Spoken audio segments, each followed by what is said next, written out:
Spirit. Amen. O karon dili sa manindog kay si Ma'am, manayon sa kitang manganta para mawala ang duka o ang kabagot sa mga bata. Okay. Okay, lead, princess. Okay, very good. So, na-energize na ba tanan? Okay, so karon, pwede na kamo maglingkod mga bata. Okay, so kinsa kay absent sa itong klase karon? Okay, from this row. Okay, wala, very good. From this row? Okay, wala, very good. Okay, so wala absent sa itong klase. So karon, gusto ni ma'am kung nakinumdum pa sa mga classroom rules, okay? O sa ganito, maghatag usa. Okay, bawal mo saba kung ang maestra, si ma'am, nag-leksyon sa atubangan. Na also, kung ay mga pangutana, iisa lamang ang tuong nga kamot. Okay, nagkasawad pa kita? Okay, so very good. Now, si ma'am, mangutana sa estudyante niya, kung kinsa ka na kinundom sa ato ang previous ka diskusyon. Okay? Okay, Jan. Okay, very good, Jan. It is all about fun and enjoyable activities. Okay, karon, si ma'am diri na-represent nga usa ka kanta. And gusto lamang ni ma'am nga kantahon kini ug sabayan si ma'am kung ang mga bata nakamao sa kanta, okay? And mag-present lang si ma'am di og action. Okay na ba? Okay, 1, 2, 3, go! Okay, very good! So, usa man yung nabantayan sa kanta, be? Okay, very good. Natin yung mga jump, no? Na yung mga, okay, na yung mga skip, na yung mga hop. So, di ba? Okay, nakasabot mo ano sa jump. Okay, paglukso. Di ba? Sa MTBMLE, na amoy paglukso. Okay, karon, unsa ka ang ato ang tumo karon adlaw? Kisay makakuan. Kisay na idea, na opinions. Okay.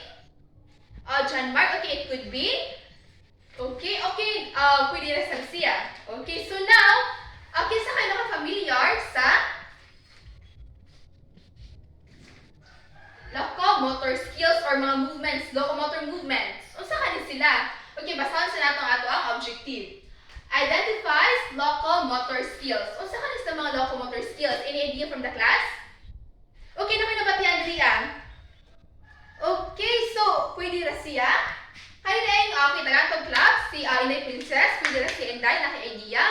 So si ma'am, i-explain ni ma'am kung ano ang locomotor skills. So ang kayong locomotor skills, kayo muna ang mga movement ka mahatag sa tuntiin nga, example, mutikang si ma'am diri so mabalhin si ma'am sa laing pwesto. So automatically, ang meaning sa locomotor skills kay mga movement nga gamit ang tiin nato nga pwede ta mabalhin sa laing nga pwesto. Okay ba ka-gets?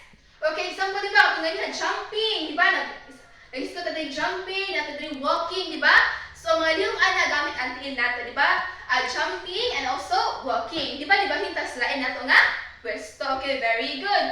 So, karon, ato yun ang tumungon kung sa jud ay ni ang naa sa locomotor skills. Kay, ang iyong kasagaran na ano ba? Ang jumping, also walking. So, napay daghan nga klase or types sa locomotor skills or movements. Pero, una sa ato sang paano ang usa ay meaning sa locomotor skills, everybody. Locomotor skills are different ways of using your legs to move from one place to another. Sakto ba?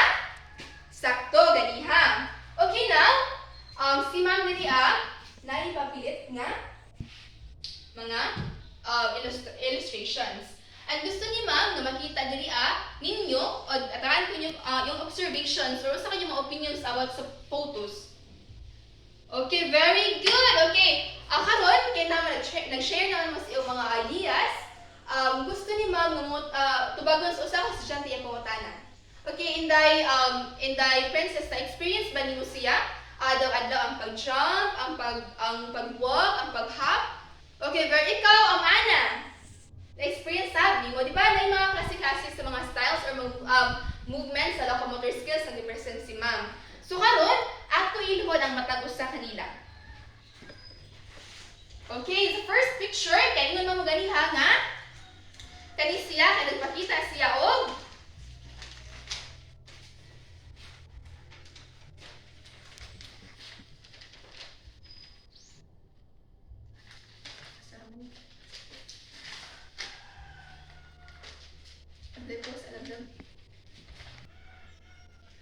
okay, so ang first picture kay nag-identify mo nga usa kini nga okay, walking o ang paglakaw. Okay, muna siya. And then sa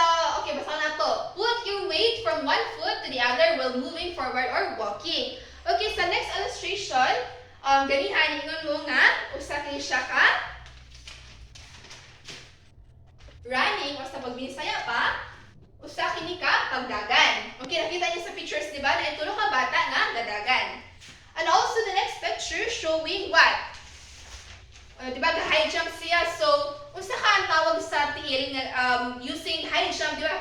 Mag-skip. Okay, skipping. Or ang pagsulok. So, di ba, yung nga movements.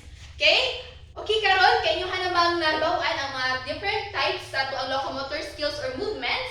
Karon bahayon ni ma'am ang klase sa duha ka grupo. This will be the group 1 and this will be the group 2.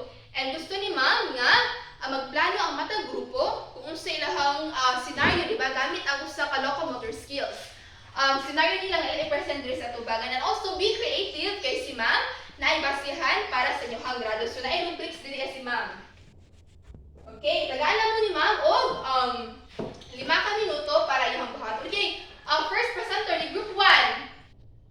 Okay, very good. That was a great job. So tagaan na sila og wonderful clap from group 2. 1, 2, 3, 1, 2, 3. Wonderful. Okay. Okay, next presenter will be the group 2. Group 2, please present now your role play. Okay, wonderful also. Okay, let's give them a wonderful clap. 1, 2, 3. 1, 2, 3. Wonderful. Okay, now, kaya para mas makasabot ang mga bata, na-prepare si Ma'am Diri ang quiz para sa inyong tanan. Okay? Kung saan ni Ma'am ang i-paste sa blackboard.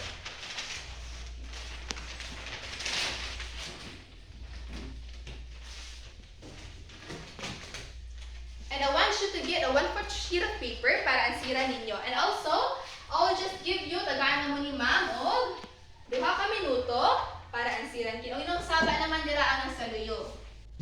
Okay, please get lang silently and also please make your time wisely, but ay 2 minutes ang hatag. Okay na? Okay, time's up. Okay, pass your papers. Okay, thank you. Thank you.